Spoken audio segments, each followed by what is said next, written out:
भयंकर चक्रवात, तूफान की चेतावनी। इसके चलते रेलवे ने ट्रेनें कैंसिल की और स्कूल कॉलेजों की छुट्टियां की गईं। प्रधानमंत्री नरेंद्र मोदी का रूस दौरा, जहां उन्होंने 5 बड़ी घोषणाएं की और विभिन्न वैश्विक नेताओं से मुलाकात की, जिसमें राष्ट्रपति व्लादिमीर पुतिन और ईरानी राष्ट्रपति मसूद पेजेस्कियान शामिल थे। भारत की अर्थव्यवस्था। IMF और S&P जैसी संस्थाओं ने भारत की इकोनॉमी की बढ़ती दर का अनुमान जताया है, जिसमें 2025 तक 7% GDP ग्रोथ की उम्मीद है। विमानों को बम धमकियां। हाल ही में 170 से ज्यादा विमानों को धमकियां मिली, जिससे हवाई सुरक्षा पर सख्त कदम उठाए जा रहे हैं। दिव्यांग व्यक्तियों के लिए बड़ा ऐलान। आम आदमी पार्टी की सरकार ने दिव्यांगों को हर महीने 5,000 रुपए की सहायता की घोषणा की।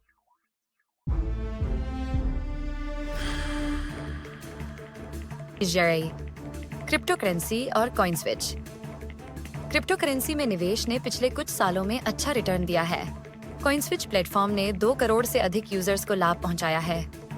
कॉइन स्विच पर एक नया फीचर स्मार्ट इन्वेस्टमेंट उपलब्ध है, जिसमें एक्सपर्ट्स द्वारा आपके लिए ट्रेडिंग की जाती है। 30 दिनों तक ट्रेडिंग फ्री है और 1% कैशबैक का ऑफर भी है।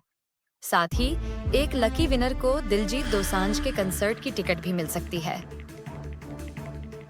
Passport mobile van. सरकार ने पासपोर्ट बनवाने की प्रक्रिया को आसान बनाने के लिए पासपोर्ट मोबाइल वैन सेवा शुरू की है। यह सेवा यूपी सहित कई राज्यों में उपलब्ध है, जिससे आप घर बैठे ऑनलाइन पासपोर्ट अप्लाई कर सकते हैं। करतारपुर साहिब कॉरिडोर। भारत और पाकिस्तान के बीच करतारपुर साहिब कॉरिडोर समझौते को 5 सालों के लिए फिर से बहाल कर दिया गया है। Bagless day initiative.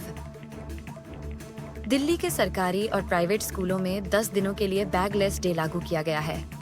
इस दौरान बच्चों को बिना बस्ते के स्कूल जाना होगा और सांस्कृतिक और खेल गतिविधियों में हिस्सा लेना होगा। 5. युवा संगम पंजीकरण।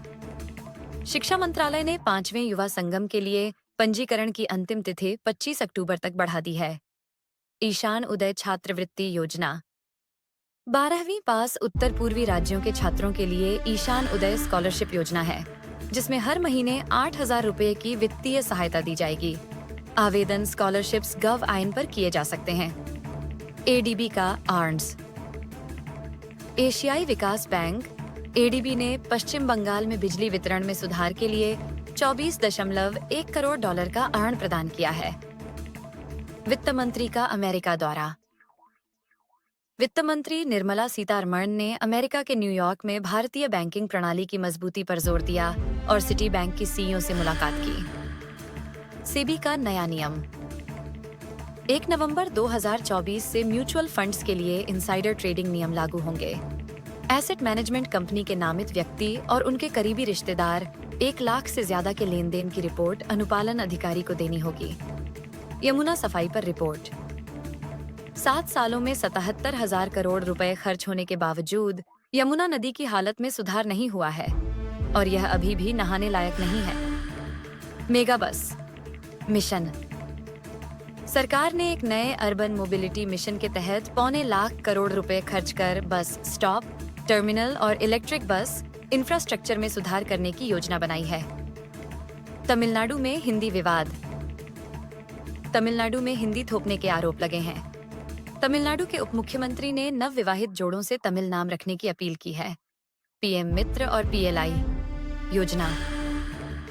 टेक्सटाइल सेक्टर में 95 लाख करोड़ रुपए के निवेश और रोजगार के अवसर की संभावना है, जिससे अगले 3 सालों में क्रांति आएगी। सॉफ्टी आइसक्रीम पर 18% GST। AR ने सॉफ्टी आइसक्रीम पर 18% GST दर बढ़ाने का फैसला किया है। ई-संजीवनी टेलीमेडिसिन सेवा। भारत की ई-संजीवनी सेवा ने 30 करोड़ से ज्यादा लोगों को मुफ्त चिकित्सा परामर्श प्रदान किया है, जिसे UK और जर्मनी के शोधकर्ताओं ने भी सराहा है।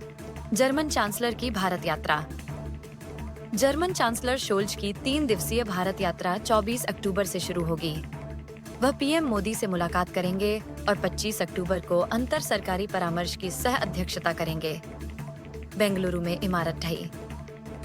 बेंगलुरु में एक निर्माणाधीन इमारत के ढहने से 20 मजदूर फंसे। एक की मौत हो गई और 14 को बचा लिया गया। बिहार में स्पैम कॉल्स। बिहार में 22 करोड़ स्पैम कॉल्स दर्ज की गई हैं और 70 लाख फर्जी एसएमएस पकड़े गए हैं। ईपीएफओ का निर्णय। ईपीएफओ ने अपनी कर्मचारी जमा संबंधी बीमा स्कीम की अवधि 3 साल तक बढ़ा दी है, जिससे 6 करोड़ से अधिक लोग लाभान्वित होंगे। डेयरी उद्योग से जुड़ा ऐलान। गृह मंत्री अमित शाह ने डेयरी उद्योग से जुड़े करीब 65 करोड़ परिवारों को सहकारी क्षेत्र में शामिल करने की घोषणा की है। साइक्लोन दाना।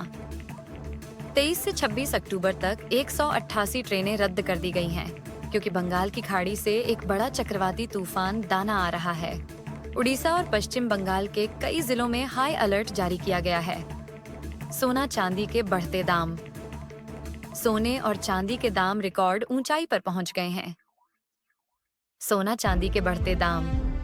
हाल के दिनों में सोने और चांदी की कीमतों में भारी उछाल देखा गया है। आर्थिक अस्थिरता, अंतर्राष्ट्रीय बाजार में अनिश्चितता और बढ़ती महंगाई जैसे कई कारणों से सोने और चांदी की मांग में वृद्धि हो रही है। सोने की कीमतें इस समय रिकॉर्ड ऊंचाई पर हैं, जिसमें प्रति 10 ग्राम सोने का भाव 61,000 रुपए से ऊपर पहुंच गया है।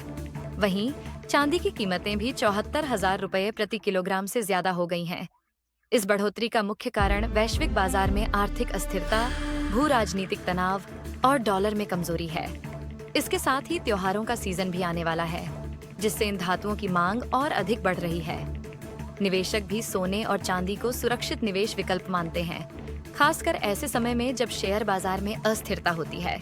विशेषज्ञों का मानना है कि आने वाले हफ्तों में भी सोने और चांदी की कीमतों में वृद्धि जारी रह सकती है, जिससे निवेशकों को यह सोच समझकर फैसले लेने की सलाह दी जा रही है।